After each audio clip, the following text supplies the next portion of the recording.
So in my last video, there's a small point I touched on where I said 95% of the dogs you get are just a joy to watch. They're great. It doesn't even feel like work. But 5% of the times you get kind of problem dogs that you have to like suffer through. So for this video, I set it up to look a little spooky in here. As you can see, I have like a red backsplash, on the rear wall, and I put the light down here so it's uplighting me. And I have a master's in cinematography, just in case you didn't know. I'm really putting it to work right now. Just an FYI, these are not literal horror stories, just really annoying pets. If you're expecting ghosts and stuff, I'm really sorry to disappoint you on that. So these situations came from a variety of dog sitting apps, or I was recommended by someone I know. Also, names and breeds have been changed to protect the innocent, or not so innocent, however you want to perceive these dogs and people. So the worst dog I've had to date was a puppy I'll call Rex. Not his real name, but a pseudonym to protect his privacy. So Rex was only about 6 months old, and his owners assured me that he was a well-behaved boy, but he might get into occasional mischief. What occasional mischief actually means is that he was completely unable to just, sit and chill and be well-behaved for like a minute. He had to be like running around like a madman, destroying everything in sight, like every waking moment. So after Rex got dropped off, like as soon as his parents walk out the door, he runs around my apartment, runs into my room, takes a whiz on the carpet, and as he does this, he's just like looking at me defiantly. So other than walks, he had to stay in his crate the whole time. Otherwise, he would just be trying to tear apart everything in my apartment. I unfortunately lost a few dish towels to him when I had my back to him for a minute. After the first night, I learned I couldn't keep his crate on any carpeted surface because he would try to tear out the carpet from underneath the crate. Also, his owner was really annoying. She seemed really nice and chipper when she picked him up, and the next day she sends me this text that reads like a novel of like all these things she said I could have done better. She also sent me this exit interview with like 15 essay questions to fill out about the time I spent with her dog. Second nightmare dog. This guy booked me to watch a dog named Sunny for a week that he technically wasn't the owner of. She was a dog that had kind of been passed around through a couple of owners and no one could really handle her. And he was kind of being a good Samaritan and temporarily housing her until he could find her a permanent home. He had mentioned that Sunny might be a handful, and I suppose it was just in my hubris that I thought I could handle anything. This dog ended up being the dog that came the closest to breaking me. First night, Sunny is crying loudly all night. Like at around midnight, she takes a huge pee on the carpet, and we have to move to the living room, which thankfully has vinyl flooring, so if she does it again, it won't be a huge pain in the butt to clean up. I blow up an air mattress to sleep on. She finally stops crying at around 4 o'clock in the morning, and I get a tiny bit of sleep before I have to wake up at 7 a.m. for work. I wake up, and in those 3 hours of sleep that I had, she had explosive diarrhea all over my living room, and there are just like pools of it all over the floor.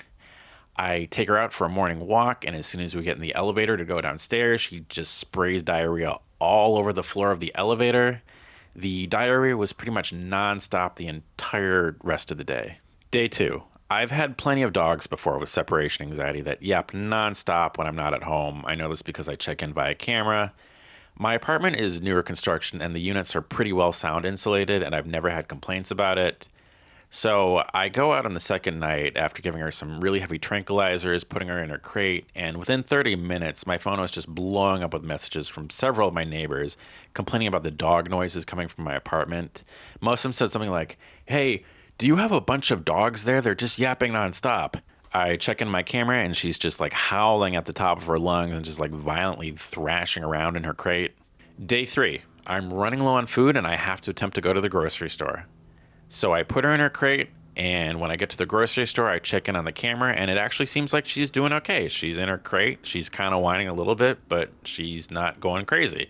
I'm thinking like, score. Okay, maybe she's kind of getting used to it. After I finish shopping, I check in again on the camera, and the crate has moved about 15 feet, and she's not in it anymore. So she has escaped. She is ransacking the kitchen counter, knocking things over. I rush home. Thankfully, I get there before she can do any major damage. I unfortunately did lose a few plates, but oh well.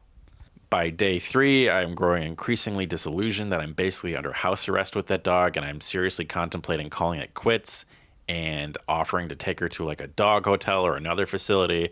But if you bail on a stay, that counts as a bad review, and it could hurt your future booking, so I just know I have to suffer through it to the bitter end. Day 4, I'm trying to figure out her pee schedule to kind of gently coax her into peeing outside because she's been doing it in the house every day up until that point. I thought we were making progress because I put pee pads in the spots where she liked to pee, and she actually used them a few times, but then she kind of just decided she wanted to pee wherever she felt like it. So by 6 p.m., she hadn't peed at all, so we go out for a 90-minute walk. Doesn't pee once. As soon as we get back inside, she pees all over the floor, like mere feet from one of her pee pads. For the rest of this day, she wasn't that bad as long as I was always near her. The peeing in the house was pretty nonstop, and she did tear apart one of my blinds when I took out the trash.